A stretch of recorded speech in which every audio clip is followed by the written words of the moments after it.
We will call the second case, Gregory Wells versus State Farm Casualty. This is a 15-minute mini oral argument on the application.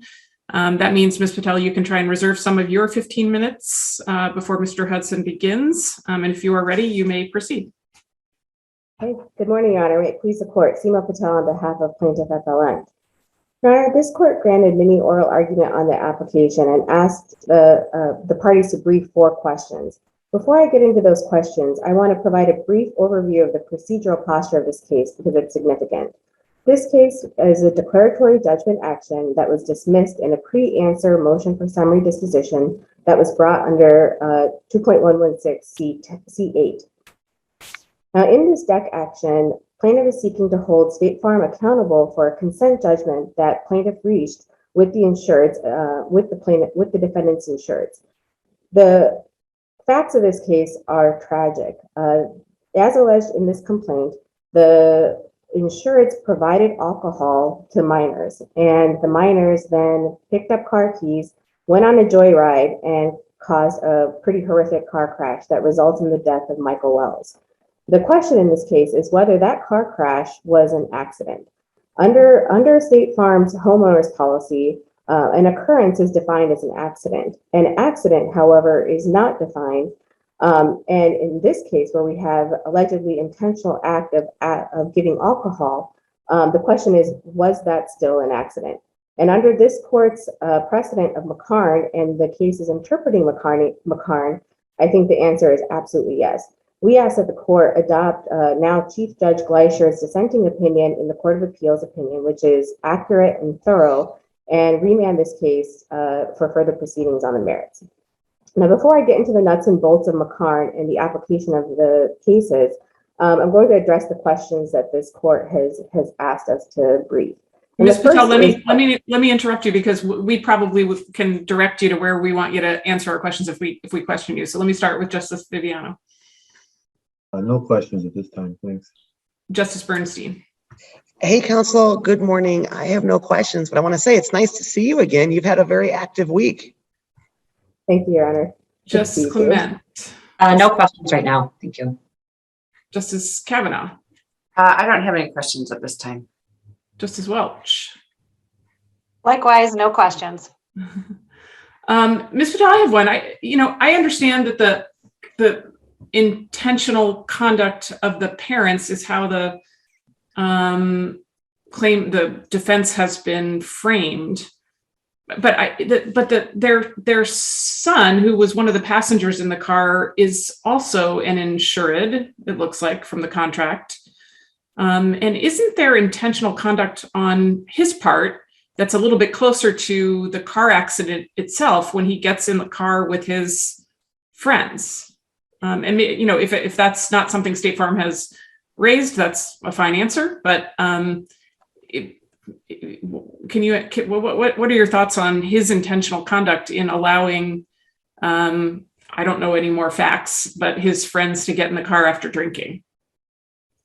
So I think that maybe that is a closer question. I think there's a question of fact as to exactly who was driving the car. And so that is also a question. So I don't think that has been pleaded as an occurrence under this policy. Okay. Okay. Justice Zahra?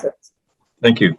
I know you think we shouldn't make a decision based on the motor vehicle exclusion provision of defendant's policy, but what's wrong with the merits of defendant's argument on that issue?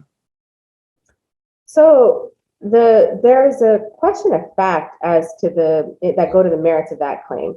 This motion was brought under C8, and if you look at just the facts as they're pleaded under C8, the motor vehicle exception doesn't apply because there's no allegation that the car that was being driven qualifies as their vehicle or falls under the motor vehicle exception under the homeowners policy. Because I think that there's some there was I think submitted with the papers an affidavit which is outside of the scope of C8, but creating a question of fact as to who actually is the owner of the car, whether that's an insured vehicle under the policy or not, or an excluded vehicle under the policy or not, And so at this juncture, under the pleadings that were filed in the trial court and in the and decided in the Court of Appeals, that motor vehicle exception is it's not right to be decided just because it hasn't been developed, and based just on CA, based only looking at the allegations in the complaint, that's not right. Thank you.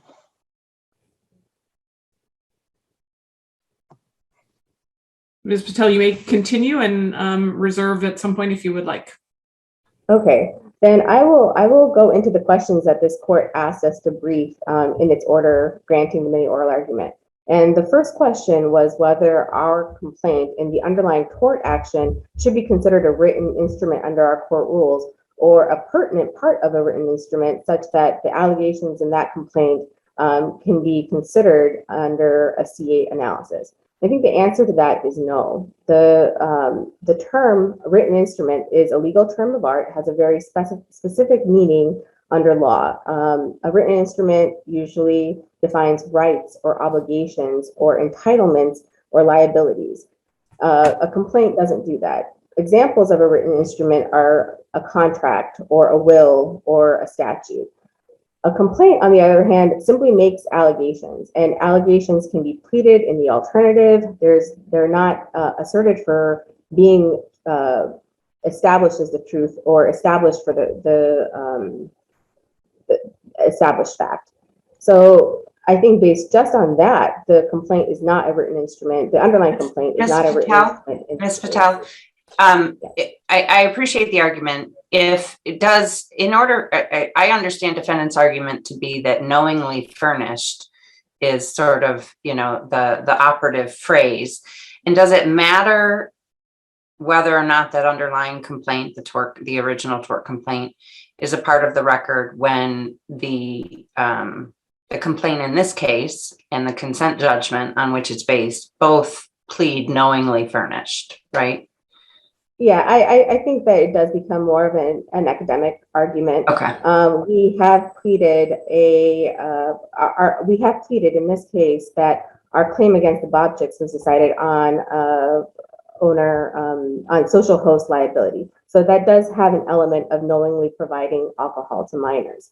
Okay. The next question that the court asked was whether this allegation that they knowingly provided alcohol to minors translates into whether that's created a direct risk of harm from which the consequences should reasonably have been foreseeable or reasonably have been expected by the insured.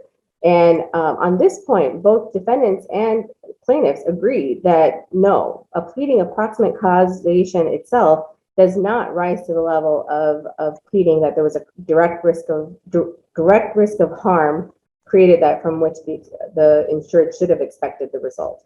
That sort of dovetails into the meat of this case, which is the application of McCarn and whether the intentional conduct here falls under the category of intentional conduct but unintentional results, or if it's one of those cases where it's intentional conduct but intentional results may be of a greater magnitude than what was expected. McCarn it controls, and it provides us very useful guidance, and that what it essentially boils down to is that if both the act and the consequences were intended by the insured, the act does not constitute an accident. On the other hand, if an act was intended by the insured but the consequences were not, the act does constitute an accident unless the intended act created a direct risk of harm from which the consequences should reasonably have been expected by the insured. And that is the salient phrase that we're going to be interpreting today. That's before the court. And McCarn went on to say that this direct risk of harm analysis is only slightly lower than actually intentionally creating the act. Now, under McCarn, and then I think under Masters and Nabozny as well, the facts of those cases provide useful analysis and guidance as to whether the conduct in this case rose to the level of intentional conduct that intentionally created the result, that whether it was an accident or not. In McCarn, the analysis is subjective. It's subjective as to whether the insured intended the resulting action. in McCarn, we had a situation where the insured picked up a gun, pointed it at his friend. He thought it was not loaded, pulled the trigger, and killed his friend. The court held that that was an accident because the intended conduct was to pull the trigger of a unarmed gun, not to actually fire a gun and kill his friend. So that was an accident. Contrast that with Masters and Nabozny. In both of those cases, the intended harm was the same as what was resulting. The only difference was in magnitude. So in Masters, I think that the insureds intended to create a fire and burn down the inventory of their store. They ended up not being able to control that fire and creating something that burned down adjoining stores as well. The court held that that was not an accident because while they may not have specifically intended to burn down these other stores, they did intend to cause a fire and burn something. So the resulting harm, which was more burning than what they intended, was in the same category of harm that they had intended, only of greater magnitude. Same thing in Nabozny. Nabozny involved someone tripping someone and wrestling them to the ground. I think it was undisputed that they intended some sort of bodily harm, just the bodily harm that resulted was greater in magnitude. They ended up fracturing this person's knee and ankle. So in both of those cases, the key inquiry was whether the resulting harm, the direct relationship was that the harm that was intended was the same type of harm that occurred. It was just a difference in magnitude. Here, we have a disconnect of that direct relationship. The intentional act at issue was providing alcohol to minors. So the direct result of providing alcohol to minors is inebriated minors. And that could have certain consequences. You could have minors who got alcohol poisoning or some sort of other physical ailment because of becoming drunk. But then the fact that the minors picked up keys, went on a joyride, and got into a crash is 2 steps removed from the intentional actions of the insureds.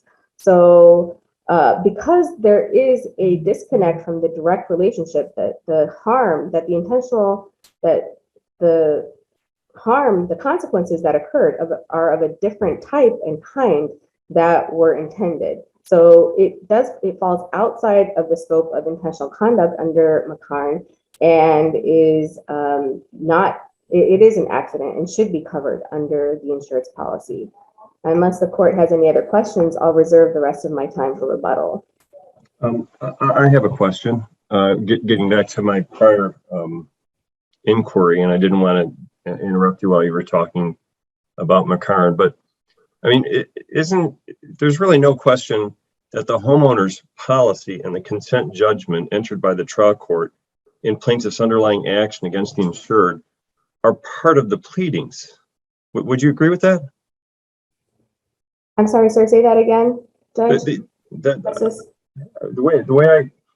way I understand it, defendant's homeowner's insurance policy and the consent judgment entered by the trial court in plaintiff's underlying action against the insureds would be part of pleadings here.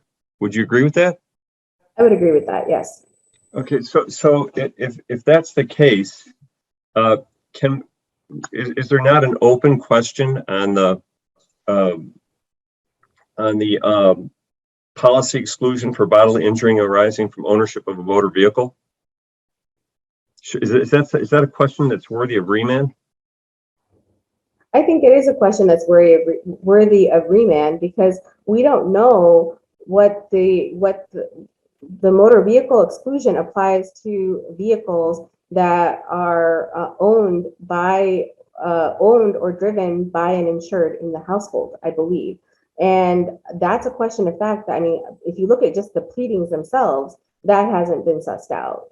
So I think that a remand is necessary for that because there's a question of fact. I keep saying question of fact, but if you look at just the pleadings, because this is a C8 motion, based just on the pleadings, we have pleaded around that vehicle exception. When you say just the pleadings, that includes the homeowner's insurance policy and the consent judgment, correct? Yes. Okay. Thank you. Because okay. You want to reserve your 25 seconds? Yes, please. Okay. Mr. Hudson. Thank you, Your Honors. And may it please the court, Paul Hudson on behalf of the appellee, State Farm Fire and Casualty Company. Your Honors, the question in this case is whether a homeowner's policy covers a car crash caused by giving alcohol to minors. Now, we submit that the answer is no, and that there are two paths to getting there. The most straightforward path is that even if this were an accident, it was very obviously a motor vehicle accident. It was a car crash. And the homeowner's policy here expressly excludes coverage for motor vehicle accidents. Simply put, homeowners' policies don't cover auto accidents. That's what auto policies are for. And the homeowners here, in fact, recovered $100,000 from their auto insurer because this case involved an auto accident in their vehicle. Now, the lower courts didn't address this question, even though State Farm raised it at every turn. But it just highlights why this is not a good candidate for this court's further review. There's an unaddressed dispositive issue here that's very straightforward, and it makes these other more complicated, very interesting, but certainly more complicated issues academic here.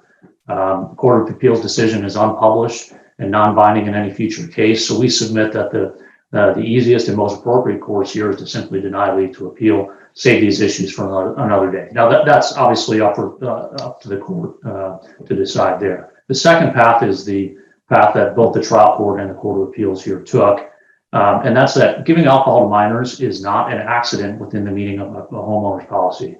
The homeowner here undisputedly knowingly furnished alcohol to minors in their home. And that intentional act created a direct risk of harm that the homeowner should have reasonably expected the consequences, that they would drive drunk and get in an accident. And under this court's controlling decisions, and contrary to the Court of Appeals dissent, this means it wasn't an accident, even though the homeowner obviously did not intend to cause a car accident here.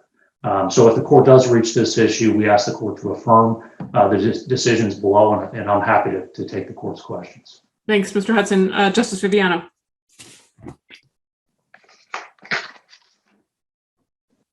No questions, thanks. Justice Bernstein. Mr. Hudson, good morning. Welcome. I have no questions for you at this time. Justice Clement. No questions. Justice Cavanagh. Sure, I'll bite. What is your argument? Why is the dissent in the Court of Appeals not correct in this regard? Because in like the sort of shorthand of it is, you're sort of stuck, right, with the consent judgment. State Farm didn't defend the insured in the underlying action, and didn't file a deck suit prior to the consent judgment being entered. So the judgment enters and you're sort of stuck with that. You can defend it here in this suit. But why, C8 relying on the terms of the consent judgment that the consent judgment doesn't speak to the operative fact that's relevant to the McCarn analysis. How do you get C8 when that operative fact is not in the pleadings? You might get C10, but how do you get summary on C8? Yeah, thank you, Justice Cavanagh. And I want to take the Court of Appeals dissent's analysis head on. So the dissent said repeatedly, I counted 3 or 4 times, and I'll quote it, the relevant question is whether the Bob Chicks intended that the accident would occur when they allegedly supplied teenagers with alcohol.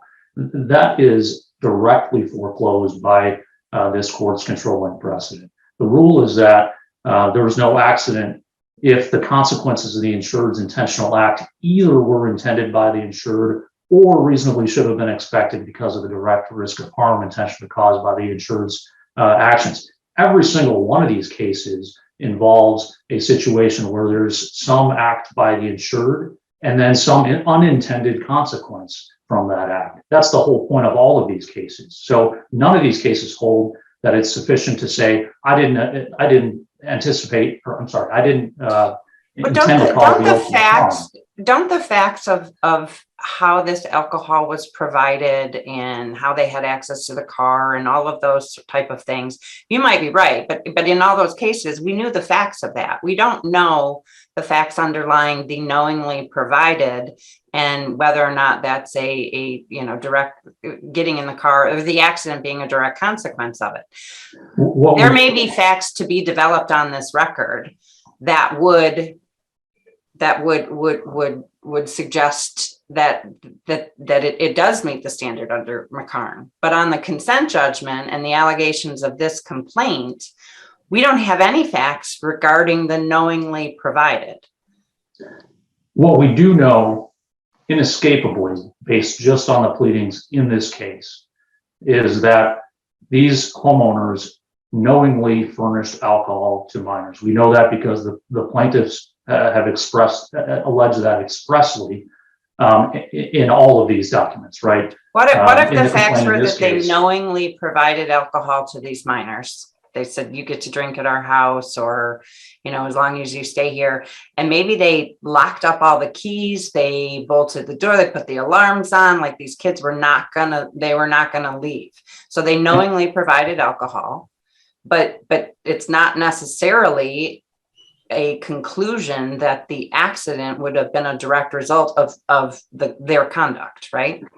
That's the part I disagree with. So Okay. It's undisputed that they knowingly furnished alcohol to these minors. And as a matter of law, that created a direct risk of harm. And then the question is whether they reasonably should have expected the consequences. But knowingly providing alcohol to minors is illegal, right? Full stop. And so that act creates a direct risk of harm. And should you reasonably expect that teenagers might drive drunk? Yes, because that's the primary reason that it's illegal to do this, is because we're concerned about teenagers then driving drunk. And this court has recognized that in the Longstreth case, where the court said that drunk driving is one of the very hazards in mind that gives rise to social host theory, because minors are incompetent to handle the effects of alcohol. So what if there was no way they could get a car? I'm sorry, I didn't hear that, Justice. What if there was no way they could get a car? Like there literally was no car, there was no vehicle anywhere near there. I mean, would that be relevant to whether or not it's a reasonable? The analysis is, was there an intentional act that created a direct risk of harm? There's a direct risk of harm providing children with alcohol that they could drive drunk. The direct risk of harm. Don't you need the car? No, the direct risk of harm is providing alcohol to teenagers, which is against the law, right? I mean, that's an inherently harmful act under our law. It's a misdemeanor on its own. And then the question is, what consequences should you reasonably expect from that? One of those is drunk driving. There may be, many other potential consequences, but certainly this court and the Court of Appeals has recognized, and sort of common sense too, right? One of the main reasons why we outlaw providing alcohol to minors is because we don't want them driving drunk. So that is a reasonably expected consequence of providing alcohol to minors. So we don't need the facts of this case. The only fact we need, frankly, is did they knowingly furnish alcohol to minors? Because that in itself creates a direct risk of harm, and then they have to reasonably expect all the consequences from that. Okay. And so we don't need further factual development here. There's a consent judgment that where they all accepted that there was knowing furnishing of alcohol. Their only argument now is, that unless you subjectively expected the accident to happen, that it's not an accident under the policy. Isn't that what McCarn says? Right or wrong? I mean, so isn't that the analysis? It's the subjective intent of the insured. I mean, one may argue too that holding a gun in front of somebody's face, that there's a direct harm, and a reasonable consequence would be that it would it would injure somebody, but that's not what McCarn said was the case. I think the distinction with McCarn is that the court said that the subjective intent of that person was to do a truly harmless act, right? Thought the gun was unloaded. The analogy here would be something like the Mike's Hard Lemonade example, where yes, I'm committing an intentional act of handing this drink to a minor, but I thought it was non-alcoholic, right? And it turned out it was. That's the McCarn situation. Here, there's a knowing intentional act that creates a direct risk of harm because it's not inherently harmless to knowingly provide alcohol to minors. That's the only way you can have a social host liability claim is if there's a knowing intentional providing of alcohol to minors. There is no claim for negligent supervision, leaving an unlocked liquor cabinet or anything else. So in this case, knowing provision of alcohol to minors, consent judgment that results in that, under this policy, that is not an occurrence or an accident. I want to address the plaintiff's position that that you have to expect sort of the same category or magnitude of harm. This court has rejected that repeatedly. Quote from Nabozny, it is irrelevant that the character of the harm that actually results is different from the character of the harm intended by the insured. And we have all these cases, there's you intend to set just a small fire in your home and it spreads to the building next door, or the firefighter that comes and responds to it falls off the roof and injures himself, right? You didn't expect the firefighter to fall off the roof. But that's still not an accident under your homeowner's insurance policy. You're not. Let me interrupt you because there's still folks that haven't gotten a chance to ask you questions. So, Justice Cavanagh, can I move on, or are you still? You're okay. Justice Welch. No questions. Thank you. Mr. Hudson, I have one, and I think it's related to what you were saying, and you heard me ask Ms. Patel. You said all of these cases, there's an intentional act and then some unintended consequences, and I agree. The funky fact here is that there's yet another intentional and illegal act by another insured in between the parents serving alcohol and the car crash, right? I mean, I take Ms. Patel's word for it that we don't know who the driver was, but the son of the parents is in the car, and by my reading of your policy, because he's a relative member of the household, he's an insured who arguably committed an intentional act pretty close to this accident. Is there something I'm missing about why State Farm didn't raise that? All I can say there, it's an interesting idea. It's not something I frankly considered before this argument, and all I can say is that State Farm has not relied on that on the son's any intentional act by the son. Question here is whether. And the reason is because we're talking about social host liability, right? The consent judgment is $475,000 against the homeowner here. That's the claim. It's not a claim against the son based on his actions. So the claim is there was an accident that happened in the house. There was an act that happened in the house that caused this accident. So it's focused on the parents' actions, not the son's. No, I understand. Okay. It just feels like the intentional conduct of another person in between the intentional conduct that's at issue and the accident feels relevant. But I'm also interested in your response to what, and maybe I should just let Justice Zahra ask it because he's been doing it. I'm interested in the automobile exclusion and your response to Ms. Patel's statements about that. Yes. So the court can look at one document that's undisputedly part of the pleadings. That's the consent judgment, to see that the plaintiff here, the same plaintiff, alleged owner liability based on ownership of the vehicle, right? That was the claim. That's what resulted in the $100,000 payment from the auto insurer here. The only factually disputed part is whether it was who was the title owner of that. But the ownership statute makes that irrelevant. It is undisputed that this was their Jaguar for the past 6 months or so, that they've been driving around. They've got the only set of keys. They considered it the son's car. The ownership liability statute says that the owner is either, an owner could be either the title owner or someone who's had use of the car for more than 30 days. That part of it is undisputed in this case. And in fact, the contrary argument that they're raising now is inconsistent with their claim in the other case that resulted in the consent judgment. So there's no relevant dispute of fact here. Okay, thank you. Let me let Justice Zahra ask any questions, even though we're close to time. Justice Zahra. Thanks. So you did raise the motor vehicle exclusion provision in the trial court, and the trial court did not address it, correct? Correct. And the Court of Appeals held that this lack of a ruling from the trial court rendered this issue unpreserved. Is that correct? That is what the Court of Appeals said, yes. But wasn't this error? Issue preservation requirements impose only a general prohibition against raising an issue for the first time on appeal. If you raised it in the trial court, how is it unpreserved?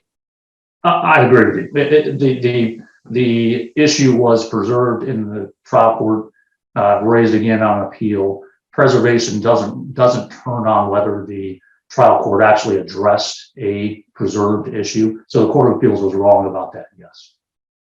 So is it a viable action for this court to vacate the Court of Appeals opinion and remand it to the trial court for a determination on this question? Well, that's certainly a viable option for the court. I think this court would have to disagree with the Court of Appeals holding on the accident issue, and that's why I've suggested that if the court agrees or suspects that there's this lurking dispositive issue under the motor vehicle exception, at this stage, at the MOA stage, court can just deny leave to appeal because, pun intended here, there was a vehicle problem with this case, right? I mean, the motor vehicle exclusion, and then there's a problem with how this case is being presented to this court. If the court wrote a big, long opinion analyzing, McCormack and all these other cases, there'd be no reason to do that when we have this very simple, straightforward motor vehicle exclusion. Okay, thank you. Thank you. Thank you, Mr. Hudson. We've used more time than you had. I appreciate it. Ms. Patel, you have 24 seconds.